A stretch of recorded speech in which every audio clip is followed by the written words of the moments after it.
to Tub Talks with Damon. My very special guest in the tub today is dancer, masseur, and mentor, Phillip Pettiford. How are you? I'm doing good. I'm letting a little water out because we're getting that over the bubbles in the drain. Okay, it's so good to see you. Thank you for coming to Brooklyn, and thank you for taking some time to speak to me, especially during some times in our history that are a little challenging. Yeah, it's thanks for having me, first of all. It's a lovely tub, so I'm excited. Oh, good! And yeah, it is an interesting time inside of history right now, Yeah. and the best we can do is kind of stay present inside of it and take care of ourselves. Yeah, so we're going to talk about ways to do that. But before we even get to that, I want to hear, Phillip, what do you like most about your body? It's interesting. So if you would have asked me that a couple of years ago, I definitely would have said my legs. Yeah. Because as a dancer, I'm gifted with height. I'm 6'3", so I have really long legs, and they do what I ask them to do, which I love. But now I would actually say my spine. And I feel like it's something that I've developed and crafted over the years, just having a very supple spine and being able to build it and have it be strong but fluid, and it plays a lot in my dance practice and my yoga practice, and in life. Wow. So yeah, my spine. Wow. How old are you now? I'm 35. 35. Yeah. Great. So your spine has been available for you as a dancer, as an artist, to go up and down and bend and shift and twist and all that stuff.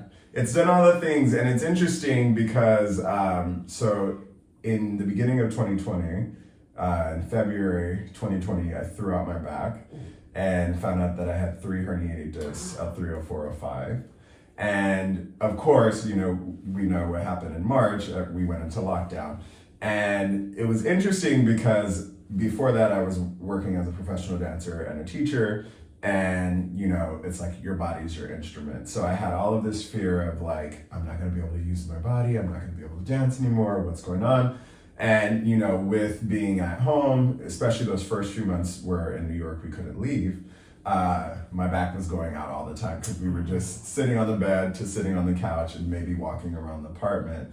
But it gave me the space and time to really like learn how to listen to my body, to work with my body, to hear what my body is offering for me and guiding me to do when I'm dancing, when I'm in a yoga practice. And then it caused me to go and seek out really great teachers to help me understand like how to make the most out of my body. So even with 3 herniated discs, like I still get to the point where I can still do everything that I did before, and I can actually do even more now because I really understand like the inner workings of the body. And it's funny because when I first got it, all my teachers were like, "Injury's a great teacher," and I'm like, I don't want to hear that, but it is, because it forces you to learn a different way and learn how to meet your restrictions and work around it. Wow. So I don't know a lot about herniated discs, but is that something that's still prevalent or something you're still dealing with today, 5 years later? It is mainly because I didn't want the surgery. Okay. In the healthcare system, they're really like, oh, here's a pill, let's get you under the knife. And the whole thing with the surgery is they go in, they basically remove the disc, and they add in, it's like a metal and a silicone disc as a replacement that will like work, but it's a foreign material, and you don't know. There's a chance that the surgery may not go well. There's a lot of nerves there, so if the surgery doesn't go well, they can hit something that it can impair you. So after weighing all of the options, I decided like I'm gonna just try it for a year on my own and see if I can kind of understand it and work around it. And I've gotten to the point now where like my back will rarely go out, and if it does, I have the tools to like get it back in shape. Wow. and get it working. Wow. Had you ever had to deal with any kind of chronic pain before that? In retrospect, yes. But it's one of those things that like when you're doing your dance training, you're dancing every day a lot, and I love to dance. So I would be doing my dance training, and I would be taking classes on the weekend. So I'd be dancing 7 days a week. And your body's sore. Like you're like, oh, I took that hoarding class, my back is really sore. but you just think it's normal, right? But looking back, I was like, that was probably a warning sign. Oh, that was probably, but when you're young and you're casting something or you're doing something and you're feeling a little soreness, you just push through it, right? So looking back, you realize like, oh, that was the warning sign. But in the midst of it, you were just like, oh, it's just regular soreness. What if anyone's watching this who's practicing dance today and might be feeling sore, what would you recommend they do in order to try to prevent that?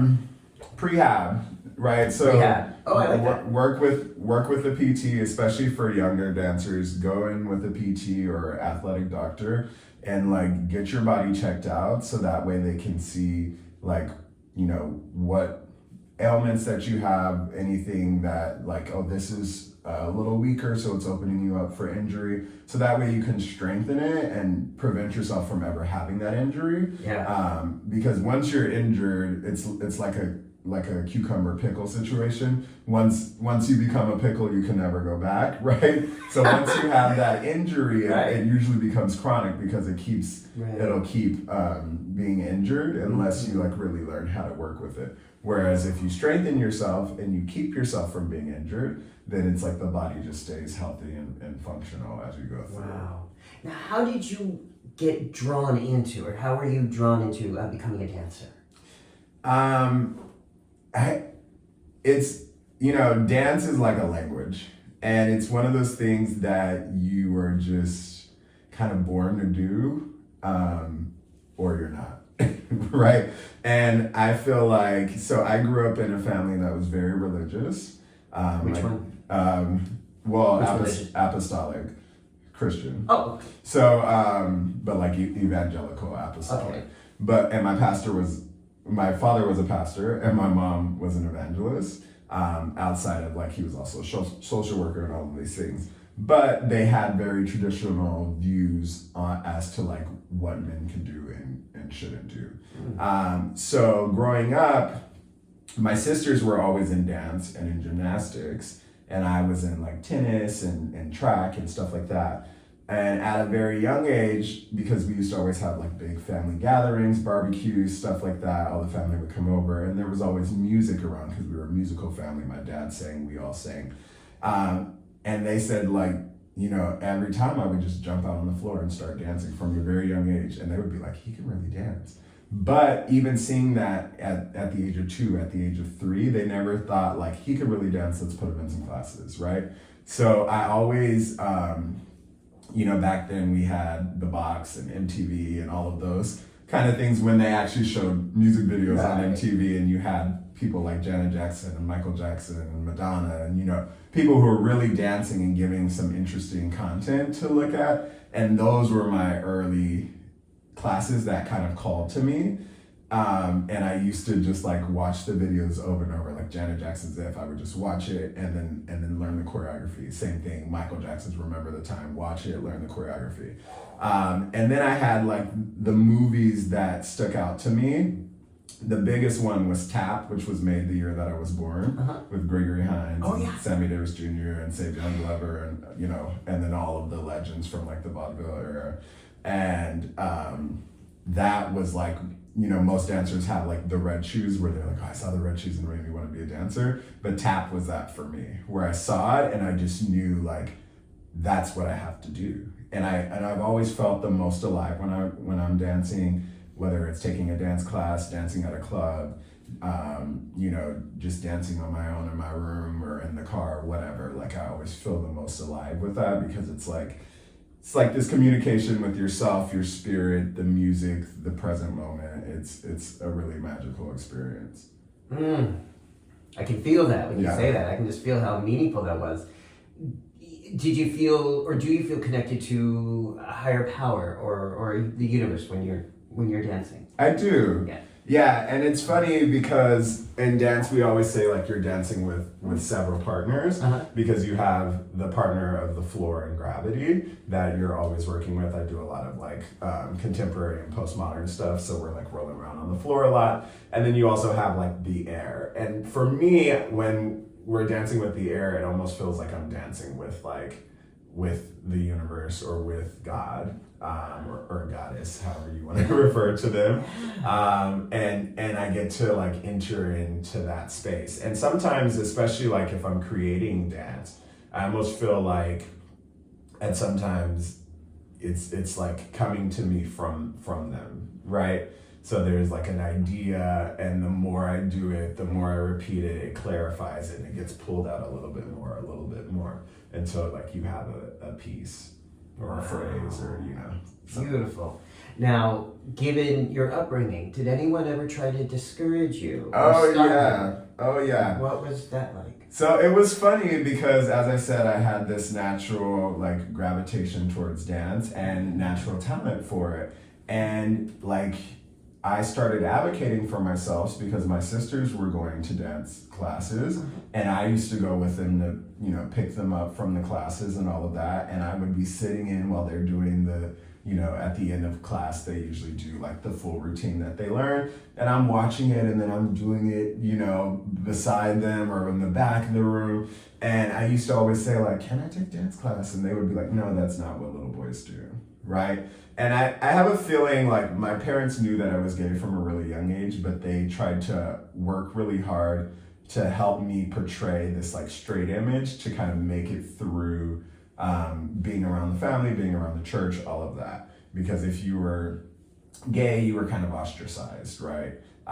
So it was a lot of things of like, no, that's not something regular boys do, right? So you don't get to dance. And the funny thing is, I would dance. Like at school, we used to have like multicultural fairs, and I would like say like, oh, I'm helping out with this multicultural fair, and wouldn't be super specific as to what I was doing, but I would be learning like Tiniklink, like a Filipino folk dance, or I would be learning like the Mexican, I forget what it's called, but the big folk dance that they use the skirts for, right? And I would like be taking classes without my parents knowing, first in my school. Then when I got into high school, I started doing like dance teams. And then that's when I started getting good, and we started performing places, and then people would scout me at the performances and say like, hey, we want you to come dance with this company.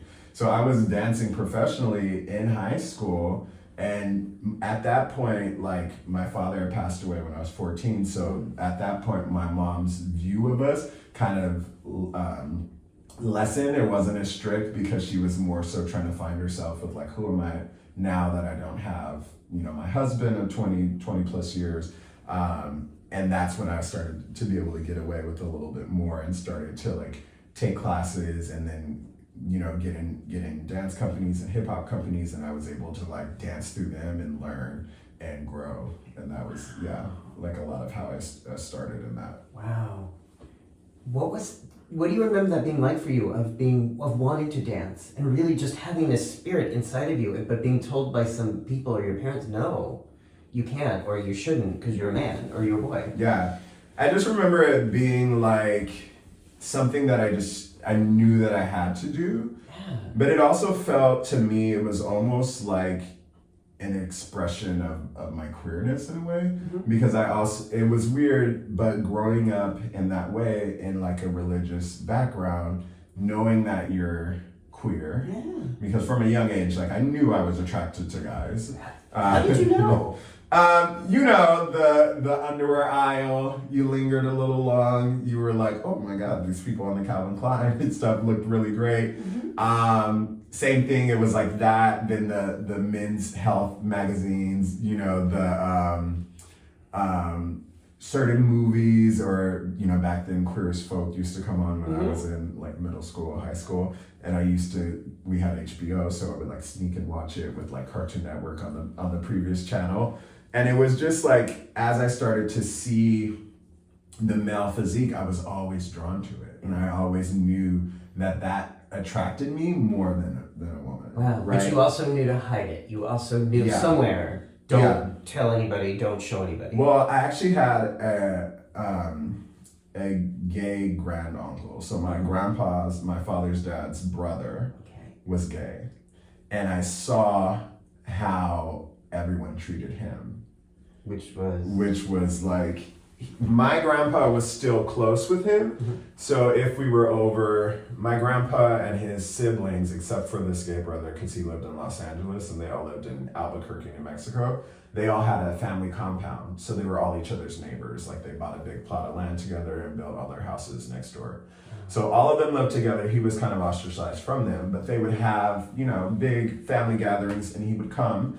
And when he would come, they would take all of the kids and we would all go over to my Aunt Alpha's house and they would put us in the back room and have us watch Nickelodeon where his name, Jolin, was in a different house. So if they were all at a barbecue outside, all the kids would be in a house that was on the other side away from him. Because of him. Because of they him. all had to go to a different house because of him. So it was so we don't see Jolin. And if he was coming over, our parents made sure they were right there with us because they were he had HIV. Yeah. So, they were he has a thing. They were scared that he was going to pass it to them or pass it to the kids, and we couldn't use a toilet that he used and all of the things.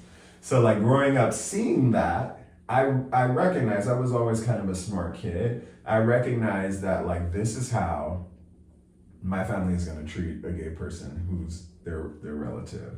So I knew if I were to come out as gay, that I would receive that same treatment. At least that's what I thought at that time, right? So I knew that was something to hide. And then when I brought up my interest for dance and was told that's not what normal boys do, right? It also let me know this is one of those things that you also must hide, right? But being queer, dance felt like an integral part of who I was, right? So it was if I stopped dancing, it was really denying a part of myself, the same way if I stay closeted for forever. So it was something that I just knew that I had to do. And I knew I had to do it no matter what. Wow. Yeah. Did Jolin, is he still with us? No, he passed away in the late 90s. Okay. Yeah. Do you remember how that was communicated to you when he passed? I just remember them saying he was really sick and he passed. And I remember we went to his funeral. That was one of the first funerals that I really cried at. And I also remember at the funeral, the pastor being well, we loved him because he was part of the church, but he had his ways. And it was still okay, the man is dead and you're still trying to give a little dig to be oh, he was gay. He was, So it was still a little interesting. And it's one of those things that they never explicitly told me, oh, he had HIV, and we weren't having conversations like that. But you can put two and two together, right? And especially now that I'm older, looking back at the language they used about him and saying oh, he has that thing, right? You can figure out what it is. Wow. Yeah. Thank you for sharing that, and I think honoring those who came before us, who lived and died with HIV and AIDS, and just remembering them and saying their names. Yeah. And just remembering how they affect our energy and maybe experience them today is so important. Yeah. That in many ways I think we get to have these conversations here, and we get to have these naked bathtub conversations in large part because of the people who came before us. Yeah. So I thank Jolin for being part of that. Thank I'm you. glad we get to say his name here. Yeah. Thank you. When did you actually come out to your parents? So that's an interesting conversation. So I never actually came out. And the reason for that being is technically I was outed. So my sister, who's closest to me in age, was outside one night with a friend unbeknownst to me. And we used to live in this kind of it was almost like a cul-de-sac, but you used to have to go around, and then our house was on the back end, and you would have to drive by the house to then get out to go back to the highway. And I had went on a date. I was just out of high school, and I went on a date with this guy that I met on Craigslist. Shout out to Craigslist. I remember Craigslist. Yeah. And he was younger. He was early 20s, and we went on a date. We had a lovely time. He like drove me back home. And we were like parked on the side of my house. And, I could see from the car that like nobody was outside, whatever. So, we're talking and, saying goodbye and it's lingering. And he like goes in for a kiss. So we start making out and whatever, have the kiss, and I go inside. And when I go inside, my mom goes, "Hey, did you see your sister outside?" And I said, "No, what do you mean?" And she goes, "Oh, she's outside with Kenny," who's like our good like family friend. And my heart just sank because I was like, oh my God. And I go to the door to open it to see if she's outside because my mom was trying to get me to tell her to come in. And I go to the door and open it, and she's standing at the door. And she comes in and she goes, "I just want you to know I saw you making out with that person in the car." And Kenny, who was also around our age, thought it was a girl and was like, "Oh, he's getting busy with that girl." But I saw who it was, and I saw that it was a guy. And then, so I was like, "Oh, don't tell mom, da-da-da." And she's like, "Oh, don't worry, I'm not gonna tell, but like, I just wanna know, I want you to know that I saw, and I feel like we should have a conversation." So we left it at that moment. I go to bed, because it's nighttime, and I'm being woken up by my mother screaming and yelling and telling me that, like where did I go wrong? And like, why, she's just going off about me being gay. And she said that like, I'm sullying my father's name, who, like I said, had passed a couple years before that. And that because I'm a junior, so we have the same name.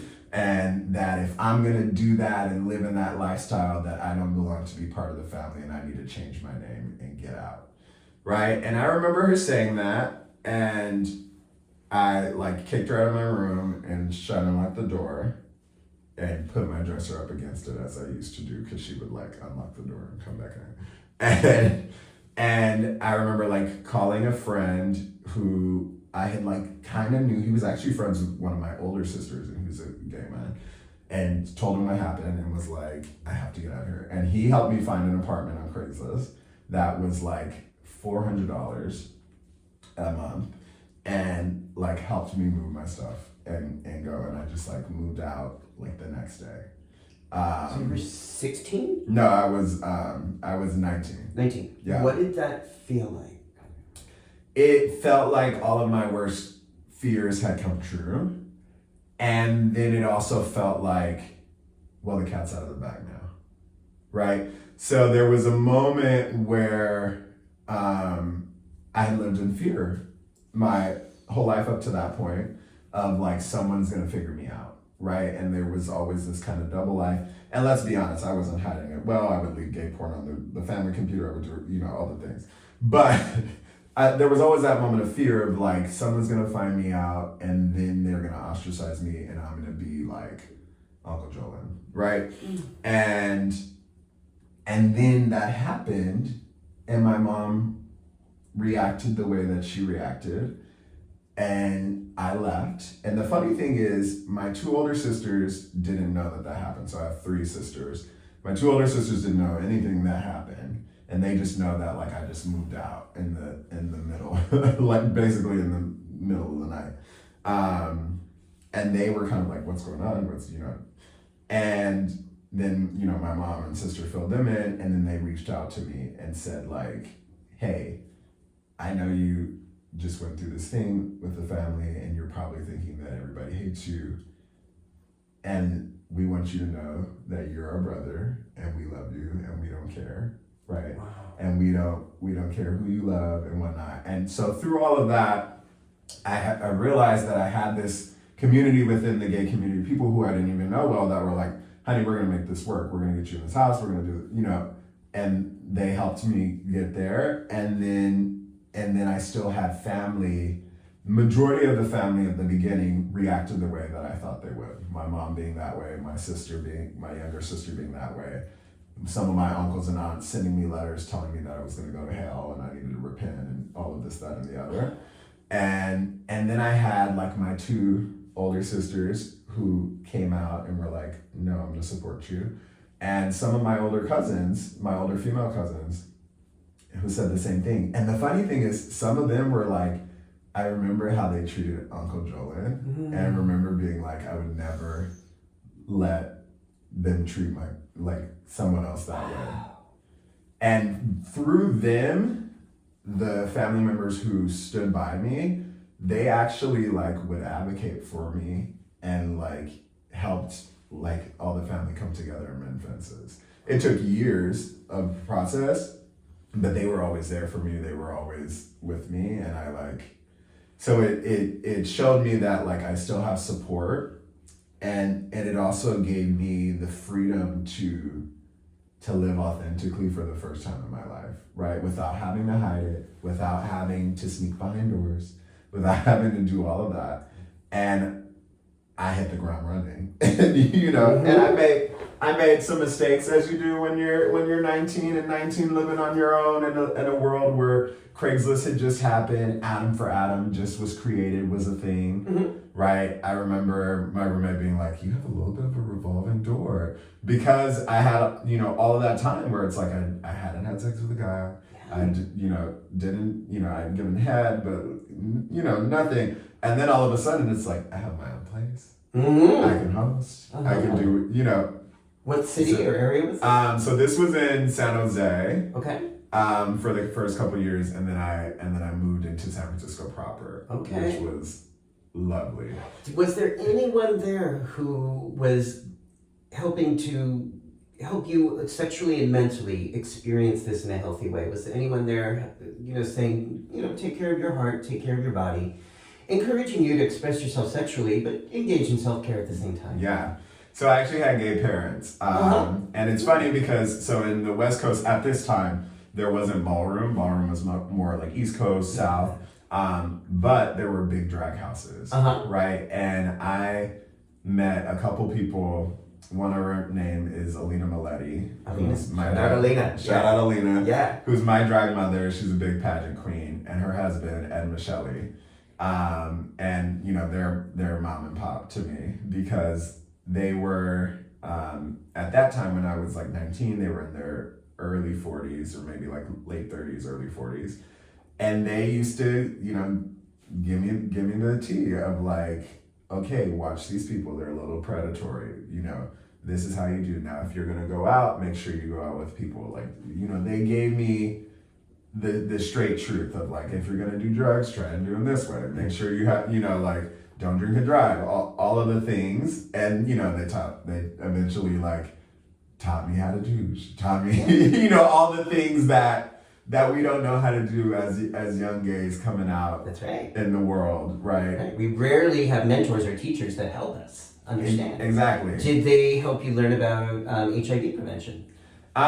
They did a little bit, and it was one of those things where I listened up to a point, and then when I moved to San Francisco, it was oh, the girls aren't wearing condoms here, so I'm not gonna wear a condom here. It was a cool thing, because I think, when I moved to San Francisco, it's important to state that the first place that I landed was on Tinden Folsom. And if you're familiar with San Francisco, you know that is right in the middle of all. I remember, Hole in the Wall was there, Lone Star, The Stud. Yeah. Firehouse is right Firehouse. there. So, I was just in the middle of all of the, leather bars. Yeah. And I just loved it. And going in, and it's funny because, when I first started going there, the gay scene in San Jose is very, almost like the gay scene in DC, where everyone's a little professional, it's a little discreet, you don't tell who you sleep with. It's not that kind of city. People dress up when they go to the clubs, they wear cologne, it's very that. And then you go to San Francisco and they're like, girl, stop putting deodorant on, stop wearing cologne, that's disgusting. We want to smell your armpits. What do? Go work out and then go to the club. Right, it's a different thing. It was very grunge and celebrating the maleness of it all. And I loved it, especially getting into the kink scene, because it was just this place where your sexuality was celebrated. And nothing was they have an expression don't yuck my yum. Yes. Right? So nothing was judged or looked down upon. And it was if you're into getting peed on while you're getting fucked, like absolutely. Like if you want to take 2 fists up your ass, absolutely, let's do it. But it also taught me like how to do that in an ethical way, right? And be able to like leave a scene with my head held high instead of leaving the scene being like, oh my God, I'm so dirty, I need to go home and bathe or shower, you know? So you were given space to really know and celebrate your body and your spirit and your desire. Yeah. Now, I know San Francisco and the leather scene is known for being often very white. Yes. What was that like for you? So coming from San Jose and the Bay Area, unless you're really in the East Bay, which is Oakland, where like the Black Panthers were created and all of that, Oakland, Richmond, all of that area is very Black concentrated, but San Francisco, San Jose is not. So I grew up being what my friend Andre calls a sprinkle of pepper and a sea of salt, right? So I was used to being the one different kind of thing, and when I went there, it was no different. So it felt the same to me. But I will say in San Francisco is where I started to run into the, especially this is when like around this time, so when I got to San Francisco, cruising culture was still a thing. Right. And then a couple years after I'd been there is when Grindr and Scruff and all those girls came in, right? Which shifted it all. And then that's when we started to get the no fats, no femmes, no blacks, no, you know, all of that. And the thing, and that's when I first started to experience that, and I went through this whole journey of like, and I feel like I talked to a lot of Black queer folks, and we say there's like this journey of discovery that you go through where you start to wonder, am I ugly or am I just Black? Right? Because a lot of what we come to celebrate as the beauty standard norms in America, and especially in queer culture, are like the physique of white men. They want a Greek god, right? Even that wording suggests they're white. Mm-hmm. Blonde hair, blue eyes, chiseled chin, slim nose, not too big, right? So if you had, you know, a larger nose, full lips, because this is back before the girls were getting the Botox and the Restylane and all of that, right? So if you had those features, you were dark, you were seen as exotic to some. So there was this thing where like they would love doing scenes with me because they loved getting fucked by the big hung Black guy, right? There was all of that, but you weren't good enough to be a boyfriend, right? So I could get fucked by you 5 days a week, but if I were to ask you out on a date, it would be like, oh, I'm not looking to date. And the next thing you know, they would be in a relationship like the next month, right? So it was a lot of that, and then a lot of being like shunned at sex parties for people being like, oh, I no offense, like you're sexy for a Black guy, but I'm not into Black guys, right? So it was a lot of that. How did you deal with that? It's that period of discovery that I was saying. So at first I started to take it on and be like, wow, I must be ugly, right? And I was back then, in my opinion, like a looker. Like I look back at pictures and it was like beautiful, little twink body. Like I didn't have the chest and the arms that I have now, but as a dancer, the physique was snatched. 26-inch waist, big butt, you know, long legs, long dick, all the things. And I started to doubt myself because so much of like who I was as a dancer, as a mover related to my body. And for a long time, my body had been celebrated as like this young, hot guy. And then all of a sudden I started to run into this resistance of like, oh no, not you, not, you know. And sometimes people would say, I'm not into Blacks, and then I would go like, okay, they're racist, right? And then there would be times where they would just go like, oh, I'm not into you, right? Which hits a little different because then it's like, well, shit, what's wrong with me, right? So I started to like internalize that and take that on, and it brought me, you know, through, and it's still bringing me through to like this period of self-love, right? And I have times where like when all of that started to happen, I started to get like body dysmorphia. And it's very common within dancer worlds because the standard for dancers' bodies are very extreme, right? They want you really thin. They want you, especially back then, I was booking musical theater roles, 6-month contracts, different things like that. And you have to be able to fit in the clothes for 6 months. So don't get a pound, don't get an inch, don't, you know what I mean? So that's when all of that came in, and all of the doubt and all of the self-loathing and all of the, at the time I was still cut off from my family. And I started to hang out with the party girls because they were very like, you know, oh, we love you, you're hot. And then when I did the drugs, it made me feel hot, right? I drank, it gave me that courage. I was the baddest bitch in the room. When I smoked or did a line of coke, oh, bitch, you couldn't tell me nothing, right? I was that girl. As well? It got there. It didn't start there, right? It started with the cool girls, the coke, the Molly, the ketamine, which I hated, but I did it, right? The shrooms, the acid. I got to live my Erykah Badu fantasy. I was that, you know, that bohemian, hanging out in the Haight Ashbury kind of girls. And then it moved into all of that, right? So with drugs, there was a conduit for feeling your power and loving your body. Yeah. How did that eventually channel into, or did it, are you able to channel that empowerment without drugs?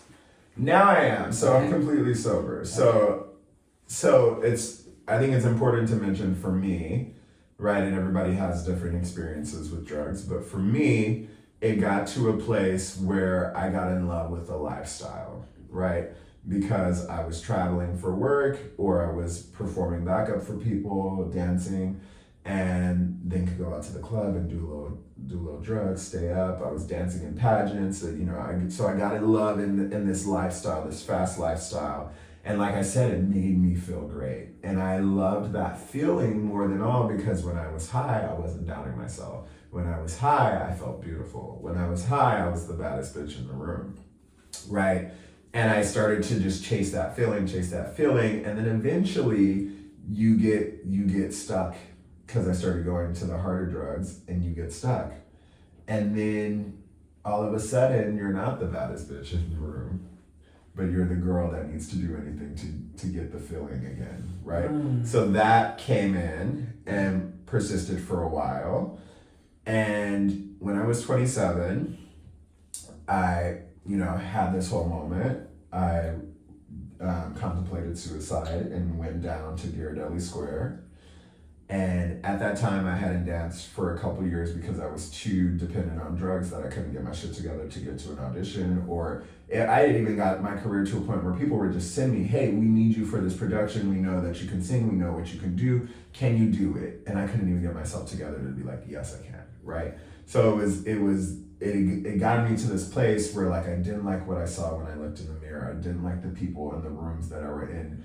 I didn't like the people that I was selling to, all those things. And then I was like, I'm just going to start over, right? Because I believe in reincarnation. So I was like, I'm just going to go and kill myself and I'll start over. And maybe next time I'll be able to get a dancer, get a family that supports me as a dancer, allow myself to go in. And I remember going out to Ghirardelli Square and I was high as a kite, right?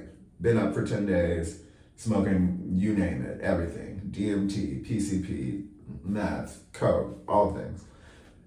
Went down, no sleep, got on there's a pier, there's like where you could sit, and there's like a banister, and then you can go over, there's a little ledge, and then the rocks.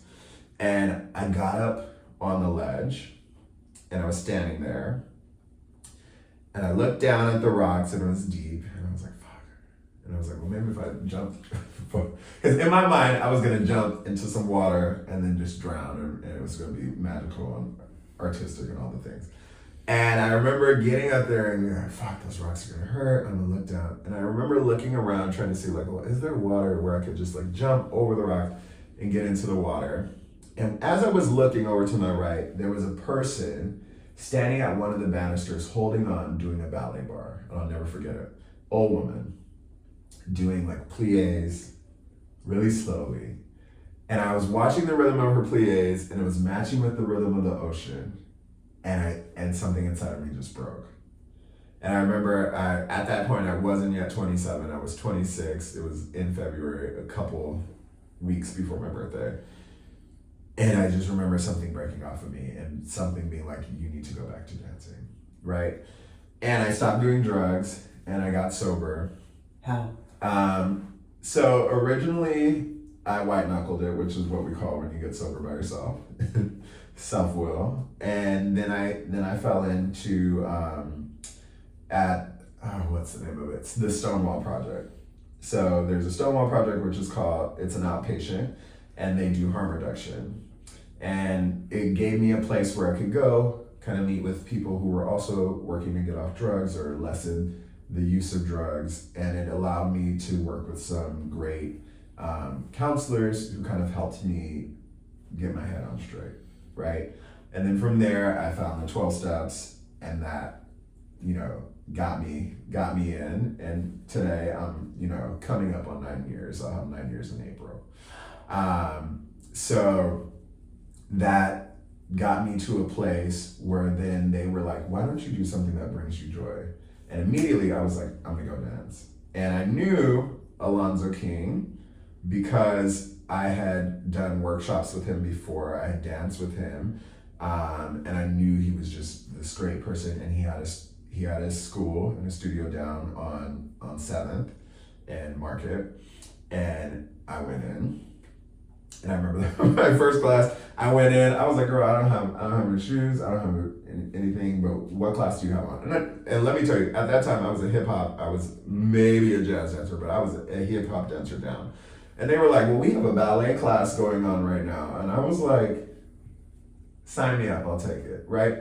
And I literally got into this class, and it was one of the hardest classes that I'd taken up to that point. And I remember it was a French teacher, Rudolph Cassan. Loved him. He became one of my mentors. And I remember him going, you American, so you do hip hop. Okay, well, show me how they would do this in hip hop. And it was just so, he wasn't gay, but because he was French, it was so queer condescending, like the old drag queens that used to read you. But it spoke to me on such a spiritual level. And I was like, oh, I love you, Miss Thing. Like it was exactly what I needed. And he was like, come back, I'm gonna guest you in my classes, you're gonna do privates with me. And I started taking privates with him and started dancing every day. And I danced every day for 2-3 years, got my technique up, then decided hey, the dance scene in San Francisco is only so big. And really, if you're performing in the dance scene in San Francisco, you have Smuen Ballet, which is a great contemporary ballet company, Alonzo King Lines Ballet, which is amazing. And San Francisco Ballet. And then you have other people like Robert Moses Kidd, but it's like a smaller company. Stacey Prince had a smaller company, but anybody who was working in that was like, you were dancing with Robert, maybe dancing with Stacey, and then working 2 jobs to pay the rent, because San Francisco is more expensive than New York. So I was like, I'm gonna go to New York, and I do musicals, I sing, I wanna be on Broadway. That had always been a goal. I want to be on Broadway. So I picked up and I moved here, right? And when I moved here, the second day I was here, I went to a dance class, which is funny. I didn't know this at the time. So Jeff Valinsky, the owner of MMX, used to have a dance studio called Broadway Bodies. And Broadway Bodies was kind of like a fitness dance place where you could go and you would learn choreography to a song and whatnot. And I made a friend out here. I met them the first day we hooked up. And he was like, I'm going to this dance class, you want to come with me? And I was like, sure. And I went, and at the dance class I met one of the managers of Laughing Lotus. Uh-huh. And in rehab I had started doing and in the outpatient I had started doing yoga a lot. And I did yoga every day. And she was like, hey, we run this yoga studio, you should come by. And my friend was like, they just moved here from San Francisco. They're looking for a job. Like, are you hiring? And she was like, actually, we are. Like, so I came in, I took a yoga class, I did an interview, and they hired me on the spot. And Laughing Lotus, RIP, right? Because they fell victim of the pandemic. But Laughing Lotus was this great studio started by two queer women, Dana Trixie Flynn and Jasmine Tarkeshi. And it was all about like celebrating yourself and your uniqueness, right?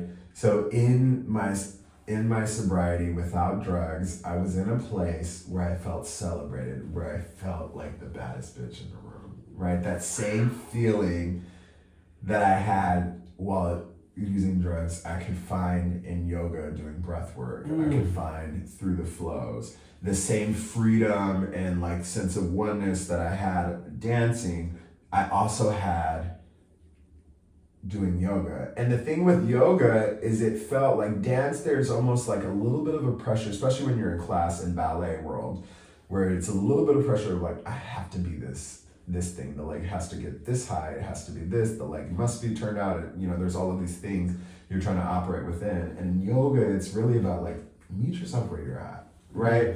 And especially Laughing Lotus, they used to have a phrase, flow like you. Right? So they would be like, oh, hands come down to the ground, flow like you. Take it away. Make it yours. And I love that because there was like no judgment.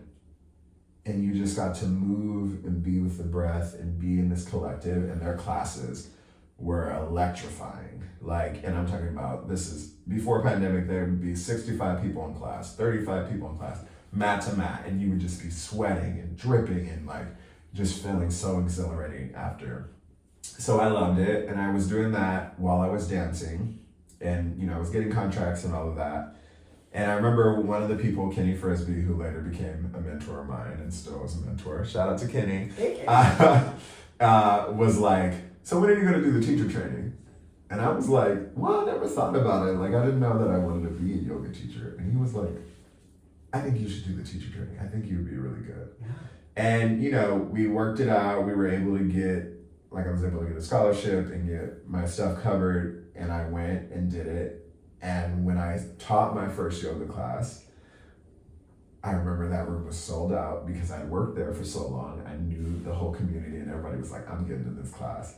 The class was sold beyond capacity, and I just remember having such this magical feeling that I was like, this is what I need to be doing.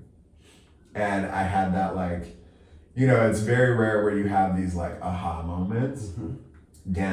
Finding dance for that was one of that. Finding dance for me was one of those. And then also teaching yoga was one of those where I was like, this is what I want to be doing. This is where I feel the most alive. And it's like that same connection. I now know that that's like my connection to source. My connection to God is what I call them. But some people call it another thing, your highest self, your potential, your capacity. And it gave me like a great way to balance and to figure out like how to live this sober life in a gay world where drugs are very much prevalent. Sex is very much currency, right? We'll suck someone's dick before we learn their name. Not a judgment, but just a, you know, observation. And a place where I had before stumbled and fell into potholes, and it kind of helped me learn, okay, how do I go through and live in alignment with what I believe while still honoring who I am and my authentic self, which up until that point, I never thought of it that way, because I think I went from being the really sheltered Christian closeted gay kid to then the really freaky horn dog sex positive person. And then it was like helping me find that like that middle, you know, which I feel like as queers, as we get older, we do find that, because it's like often we're forced to live a certain way when we're young, and then we come out balls to the wall because we're finally like, yes, I'm grabbing onto the queerness. And then we kind of settle into like, this is actually authentically me, right? And yeah, that's kind of what yoga helped me find. I love that. That yoga was that conduit for being, as you said earlier, the flow is you. Yeah. That we all have to find that balance of who we are and how we express ourselves in healthy ways. Yeah. And I love how you found a way to access that connection to source, that knowing how beautiful and vital that bit you are. Yeah. Attractive healing energy Yeah. that is inside you, that you were able to get there on drugs, but later able to figure out how to get there without drugs. Yeah. Right? What a journey. I'm still really just thinking about that young man on the pier at 26. Yeah. Did you ever have any idea who the woman was, or ever have a sense of like how this woman happened to be there at that moment? Yeah. For you, kind of like an angel showed up. That's what I have determined it was. It was either an angel or someone acting in their alignment, being in the right place at the right time. That's beautiful. And you never had any contact with her. She's out there in the contact. world. She has no idea. I know. The impact she had on your life. Yeah, and she might remember it. She might maybe listen to this and say like, I remember somebody standing up on the thing watching me and probably being a little kooky and a little scary. Wow. You know? Wow. But yeah. Well, if you were a woman in the pier at Ghirardelli Square doing pliés in the morning, in the right? morning, yeah. And about 9 years ago, and you saw this beautiful young man, you just know you saved a life. And isn't that interesting how when we show up as our authentic selves in the world, we never know exactly how we're going to reach people. Like this woman probably doesn't know how she's affected you, and because you're here, we can have this conversation right now. Yeah. I know for a fact that you have similarly passed that on in the ways you have shown up in our community. Specifically, I'm thinking about the classes you teach at MMX, that you show up as your authentic, full, sometimes naked self. Often naked, and just meeting you in that context years ago, I really didn't have any idea that you had this journey, gone through this journey, had gone through these struggles and insecurities. I've had this experience of you as just this very like confident teacher, mentor, naked source of healing energy that I've turned to in times when I've needed some support or help. Yeah. That's a lot of what MMX has offered me throughout the years, and you've been a teacher there. Yeah.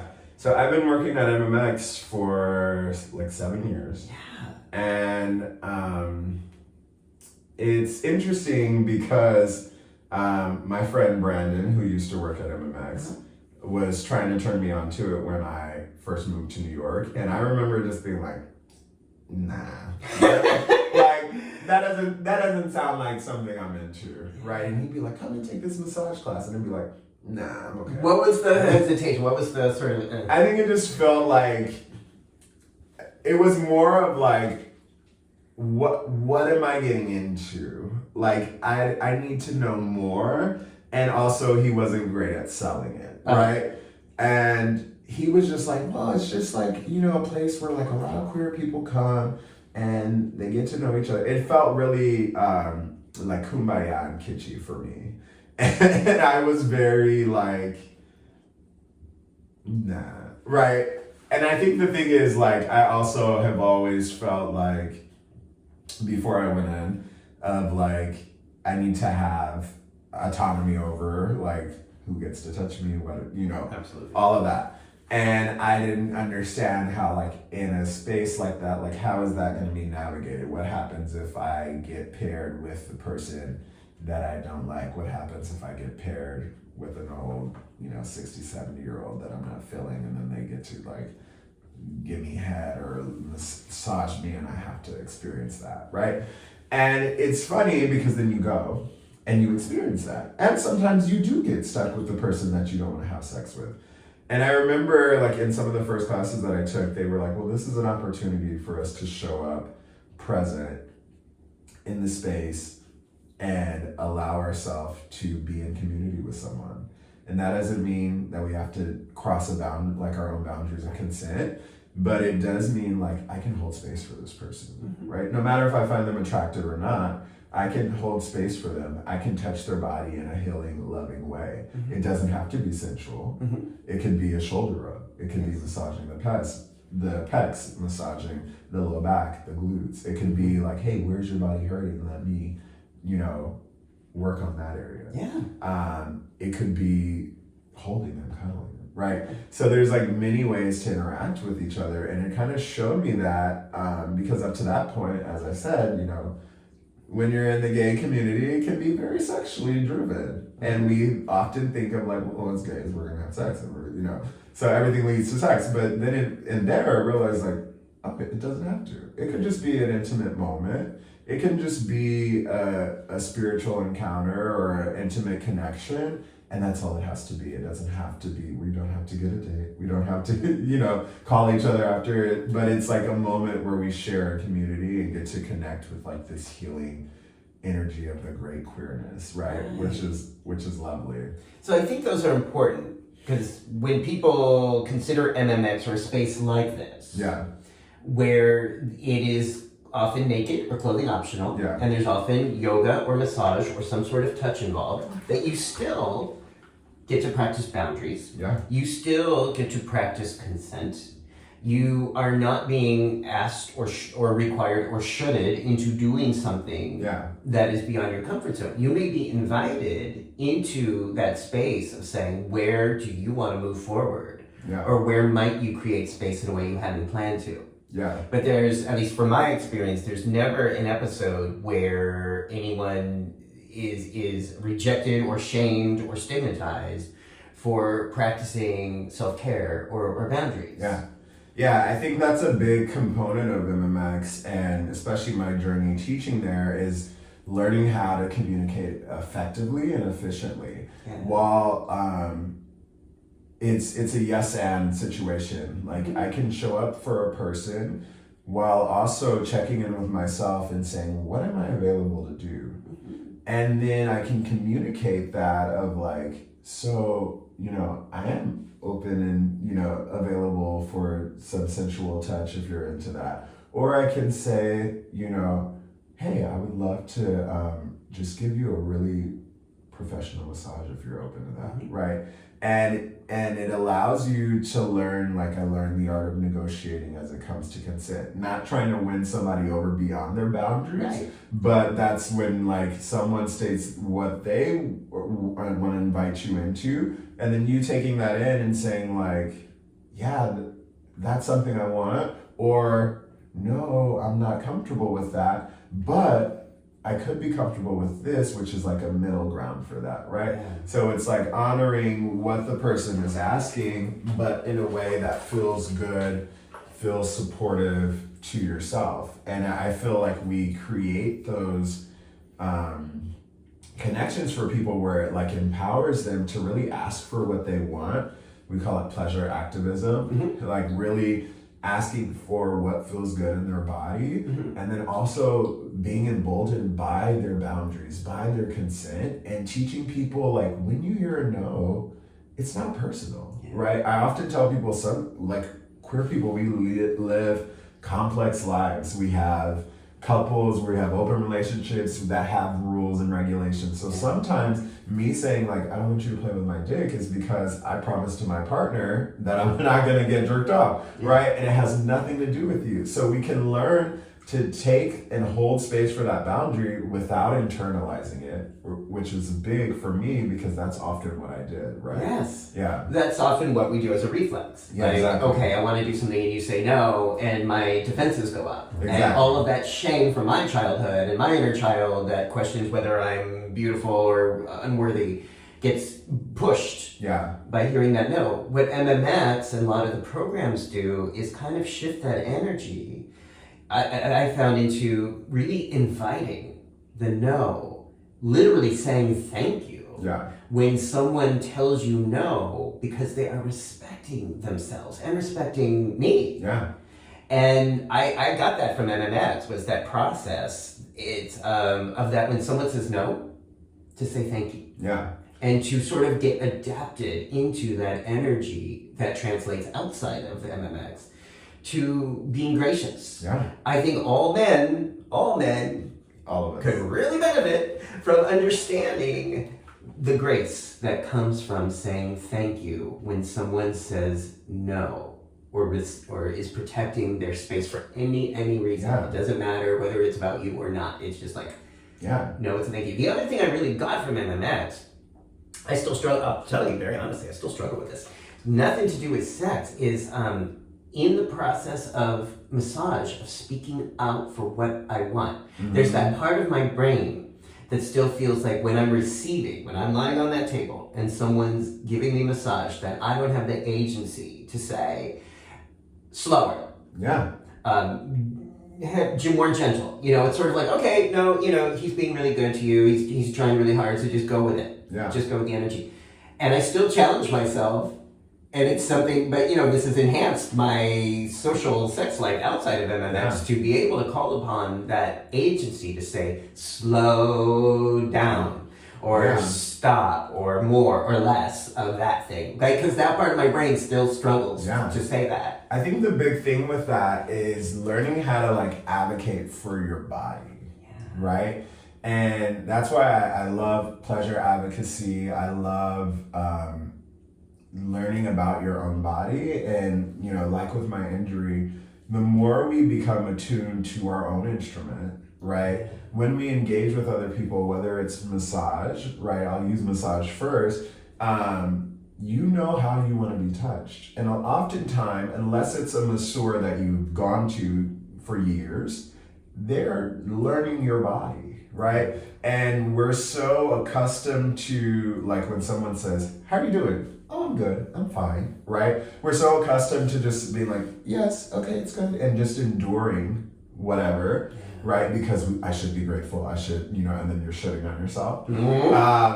Instead of saying actually, this person is asking me because they are trying to learn my body, and there's a way that I can tell them, actually, for me, I would appreciate if you go slower.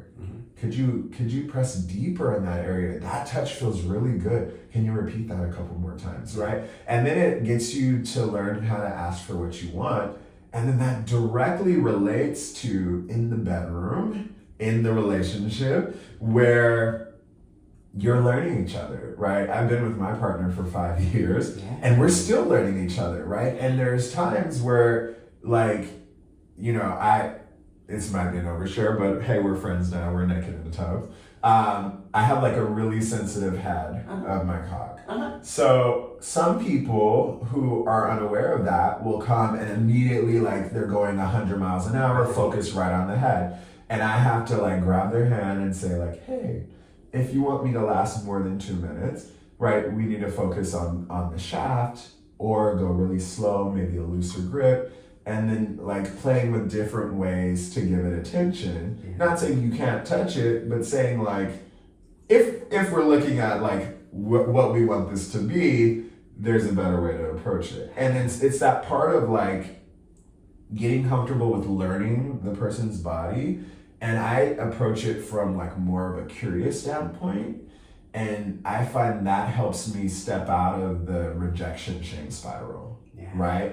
Because if we are in the place of where the rejection trigger of oh, they told me to do something different, oh, I suck, it goes into... And you can even see that in people's people's faces. faces come up, Yeah, I often see that when I'm teaching, and I'll just go over and be oh, let's breathe. What's going on? And they're oh, they asked, how can I do deeper? Well, let me show you, right? And we get in there, and it's funny, because I always think of Wayne Dyer, and I used to have a teacher, Lou De La Vega, who, choir teacher, and sometimes people would be flat or sharp, and they would have a whole tizzy, especially if it was a soprano. Oh my God, I can't believe you told me I'm flat. And he would go, it's not a big deal, just sing a little higher. Right?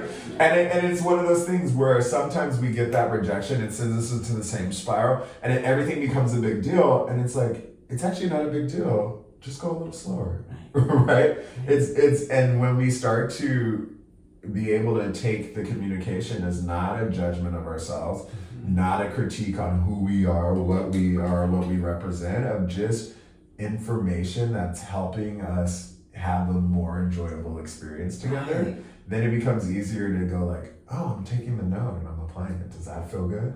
Right? And then it becomes cool to check in, right? That's another thing I actually learned with like kink culture, because there is a lot of that, especially when you get into like bondage work where you're being edged, you're tied up, you're blindfolded, maybe gagged, excuse me, and you know, they're going at it, and you have to be able to use your words, and they have to be able to learn your body to read your cues, to check in and to honor what you're saying, right? Which is why we usually have safe words. In my classes, when we do really extreme stuff, we have a safe word. We also have green light words, right? Which means like green light, do it all, right? Take the reins. I don't wanna dictate you. This is feeling good, go. And then we also have the words that's like, wait, that's an immediate stop.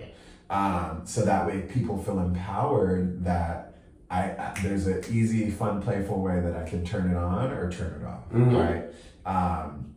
And that really just helps us learn how to like connect and communicate with each other physically, verbally, spiritually, all the things. Right. It's really embracing and finding grace in the no. I think also in yoga, the symbolism of breathing into the discomfort. And you have shown me often, like, breathe, it's okay to be uncomfortable. It's okay if this position is awkward. See if you can breathe into it. And that's symbolic, I think, for what we're describing as far as the buttons, or sometimes people say the triggers of hearing your partner say no, or stop, or no, I'm not interested, or no, I'm not open. Okay, so what in your central nervous system is getting triggered by that? And can you breathe into that? Or when you're getting criticism or feedback professionally, can you breathe into what feels uncomfortable about that? Because if we can do that, and when we do that, there's so much room for growth, right? There's so much room for expansion, to be able to ease into the uncomfortable position. Physically or emotionally or sexually. I often tell my classes that like what you want is on the other side of uncomfort. And the way that we learn how to respond to the discomfort, to the awkward moments, to the uncomfortable feelings, it helps us to grow and to find ease and peace inside of it. And it's interesting, especially now, that like the reason I practice and teach yoga is because I started to learn over the years that yoga is almost a mirror of how we go out into life, right? And people are like, what do you mean? Because I'm doing physical things, but it's like, sometimes we put our bodies into positions that are uncomfortable. And in that moment, your mind is dealing with that uncomfort the same way your mind deals with the uncomfortable situation on the subway. It deals with it in the job, deals with it coming from the horrible president who I didn't vote for, right? Who, has all of that. And how we train our body to respond going for the full split is the same way we can train our body to respond on the subway, in the job, in our day-to-day life. And a lot of times we realize that, like the rejection sending us into shame spiral, our mind often works against us, right? Where we perceive, I love to think that I'm clairvoyant and think that I can predict the future, but I can't, right?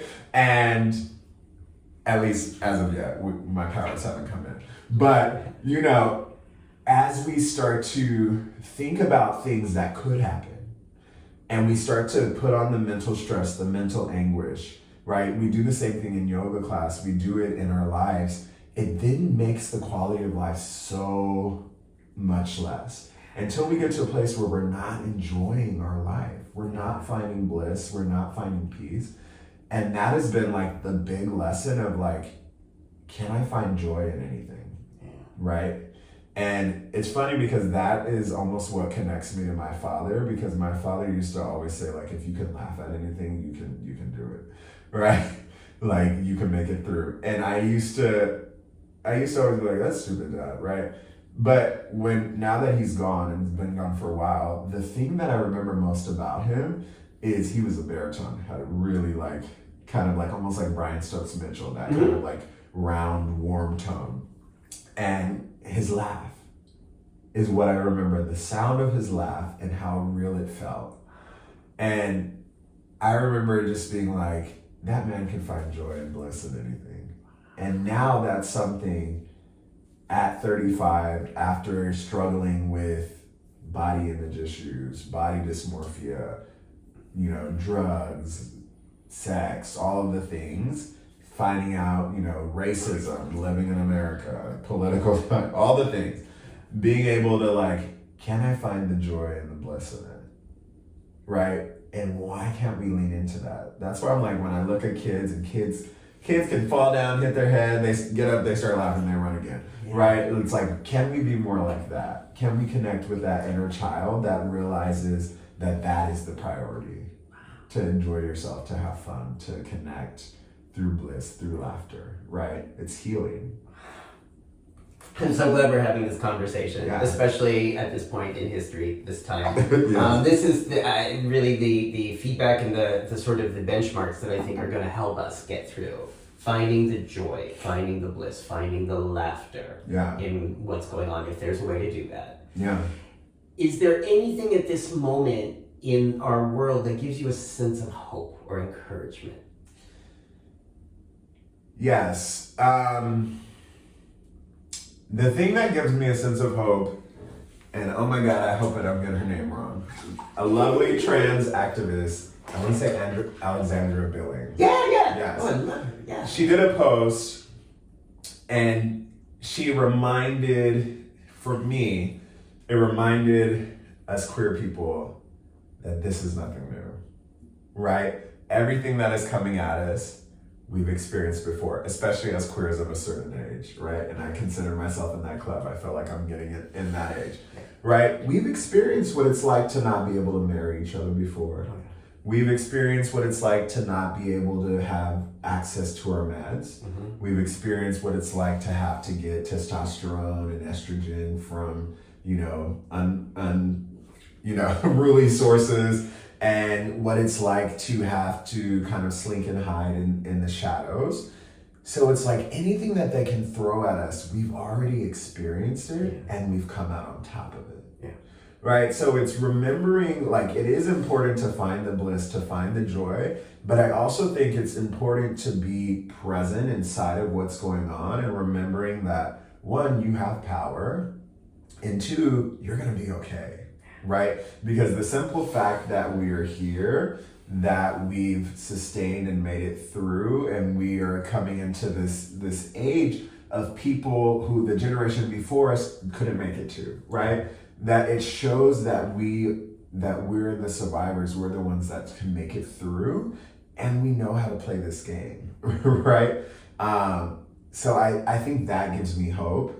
Because the way she said it was so eloquently put, and it just lit the fire in me again of being like, oh yeah, I do remember actually marching for marriage equality, right? I remember that. I was old enough in there for that. I remember when all of that was overturned. I remember the March on Washington in 1993 when we were fighting for that. Yeah. Right. I went to the second March on Washington that happened, in 2019. And I was there for all of that. Yeah. So it was like, I remember being present in it. Yeah.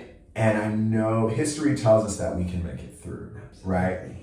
And I feel like, and I say this in my classes now, is why being involved in queer communities is so important now more than ever, right?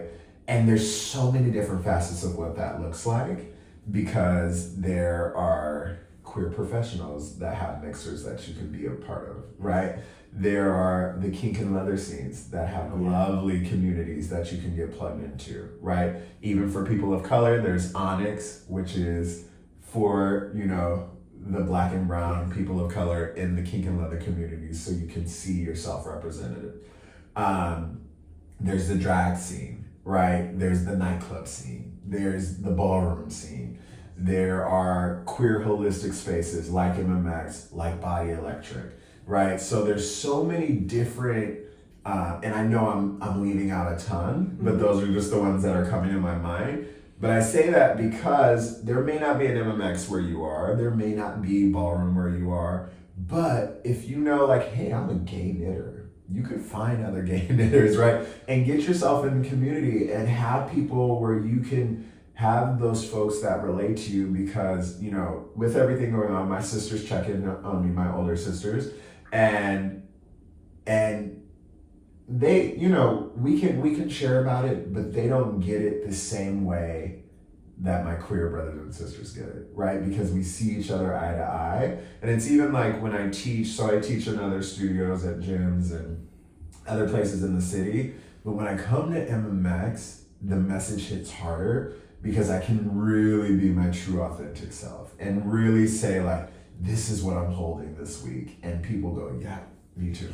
Yeah, I feel that. And then I go, and this is what yoga can do to help us transform that. Let's get into it, right? And then we go in, and everyone comes out being like, oh my God, that is exactly what I needed. And it's not that like I'm claiming to be a great teacher, though I am very confident. You are. In my, Yes. I'm very confident in my teaching ability. Yeah. But it's one of those things that I realized over time, like the more authentic you can be leading yoga, and the more you can tap into, in yoga we call dharma, which some people translate it to mean like purpose, but I feel like that word is so big and daunting and heavy that I just translated it into more of like your truth, right? So like your story, your truth. And I realize as much as we want to think like I'm unique, I'm one of one, right? Beyonce says I'm one of one, I'm the only one. She is one of one, but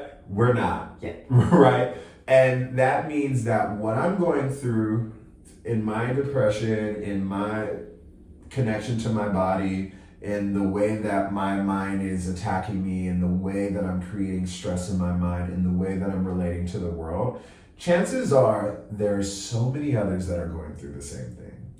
And if we're bold enough to get in front of a room and speak about it, and move through it and use the tools of mindfulness, of meditation, of yoga, of movement, of kriya, pranayama, all of the things in it, we can start to take that collective energy and move beyond, which is why I feel like, especially recently, like those classes have been such an amazing space, because it's almost like the word, it's funny, the word that comes into my mind is like almost like a crucible. It's like that energy that's compounding and building and heating up and burning the things off of us that is like, that is getting in the way. This is covering me up. I need to take it off. I have to take it off.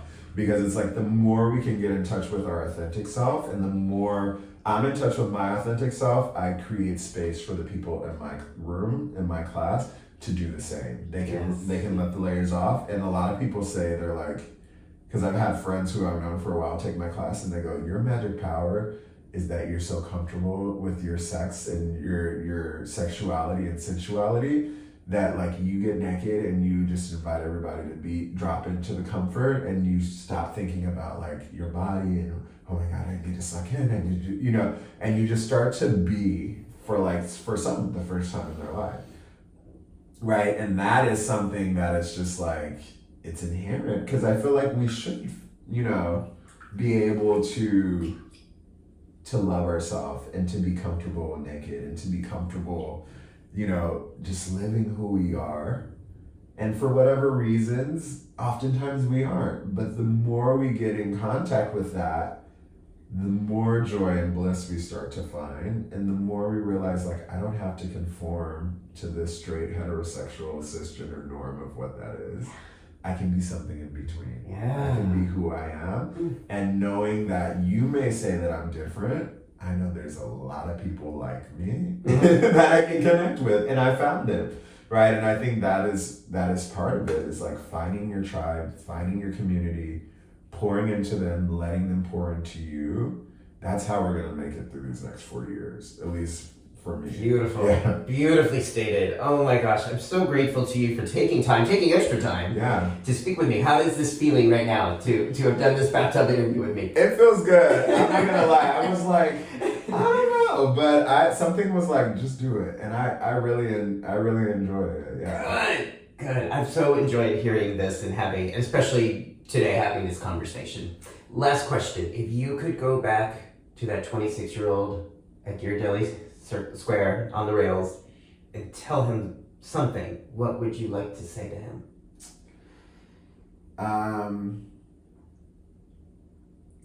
The funny thing is, what I would say to him, and it really would only make sense to me because I'm very type A personality and like I need to do this.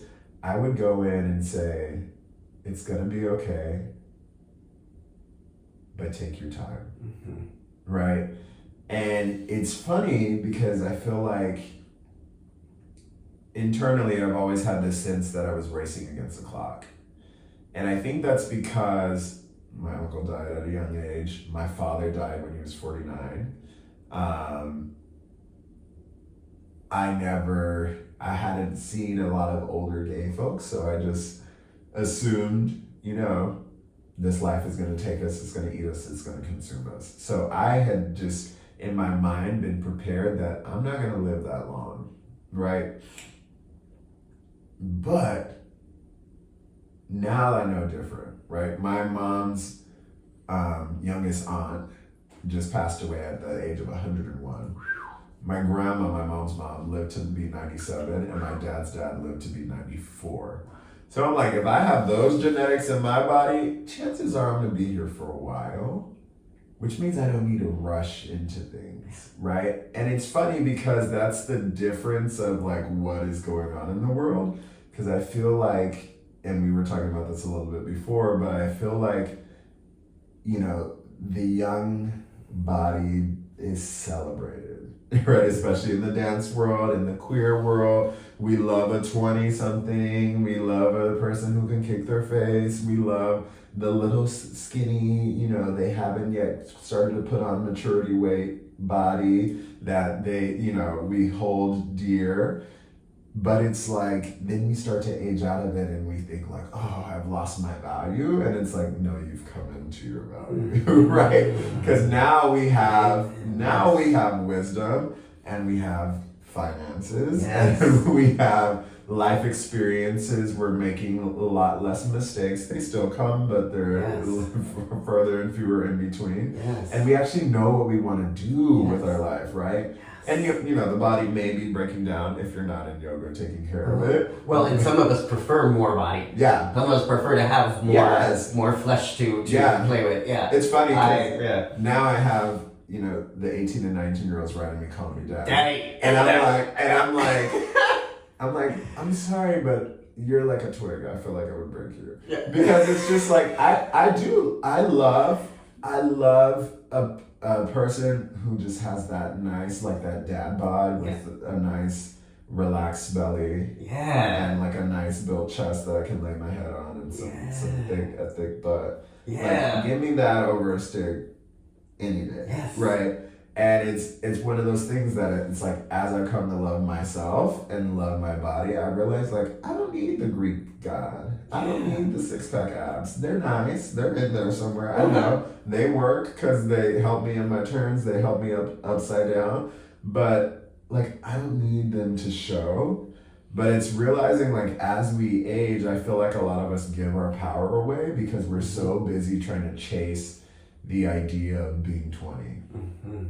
Where it's like, if we grabbed onto the power of being 35, of being 40, of being 50, and what comes with that, right? Like my mom now, she's 65, she's retired, and she loves her life because she gets to, 1 week she's here, then she's in, Europe, then she's in Dallas, then she's, and she's just going. Because she has money and she can go and travel as she wants and she doesn't have anything tying her down. And how does she treat you today? Well, now we're really close, right? And we've come around. And it's funny because with my partner, when you have somebody new coming into the family experience, I had to tell him there's certain things where I just give him a heads up. Like, I don't go back and forth with my family.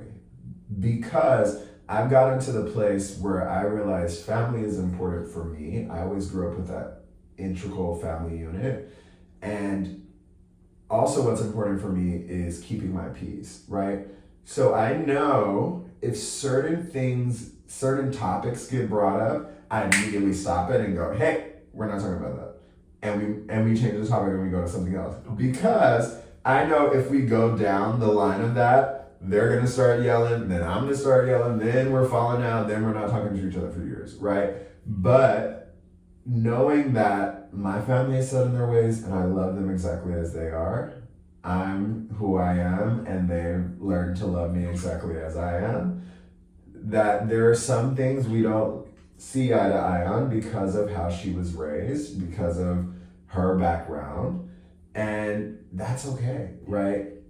But she does respect me. She respects my partner. My nieces call him uncle, right? They'll call and say like, oh, when can we see Uncle Jeremy, right? So it's, there's a mutual love and appreciation and respect, and there's boundaries, right? That we go like, we don't talk about sexuality and who tops and bottoms, and we don't bring that up. She doesn't need to know. Just like I don't need to be in her bedroom and know who she's sleeping with and what they got and all of that. Wow. Right? Yeah. Okay, so knowing when to stop the conversation is an art and skill. Yes, that a lot of people right now are coping with. Yeah. So, Phillip, if people want to follow you or want to hear more about your wonderful ideas or even practice with you or take classes with you, what would be the best way for them to do that? So if you are in New York, you can look up MMX. So we run out of, I call it Chelsea though, I feel like that's a stretch. Out of Chelsea, and I teach there usually 3 times a week. You have to go on the website and the schedule is there. We also have started to do retreats. So if you are somewhere else in the world and something I said resonated with you and you want to be a part of our community, we've been doing at least 2 retreats a year. We have one coming up that's in Fort Lauderdale, and then another one coming up in the summer, June or July, which is going to be in Catskills. We take over this lovely retreat space that has a spa, it has a steam room, a sauna, Olympic-sized swimming pool, all of the things, and it's just us, and we get to be as naked as we want to be, and, Great. And we get to interact with massage, yoga, meditation, nature. Yeah. There's a river there that we can go in naked. It's lovely. All of that. So come and join us. We also have some coming up for out of the country soon. So that will be launched when everything is finalized. Yeah. And if people go to the website, I know that some people get thrown off because of the description. We worked hard to change the language, but sometimes the language does throw people off. And I would say don't be discouraged by it. What we're saying is that there's a line about body positivity, which for some people, again, not because of the way they look, but because of their body dysmorphia, has said, oh, this isn't the place for me. And I really pushed them and encouraged them to go for it anyway. But so I would say don't be discouraged by any of the wording. We do ask that you submit photos and a profile just to make sure that you are a real person who is in line with our goals in community, a queer person, just so we're not opening ourselves up to bigots and people who want to come in and do our space harm. So there is a little bit of a vetting process for that. Because it is a very brave space where we're naked, we're vulnerable there, and we make sure to take care of that. So don't be discouraged by any of the wording.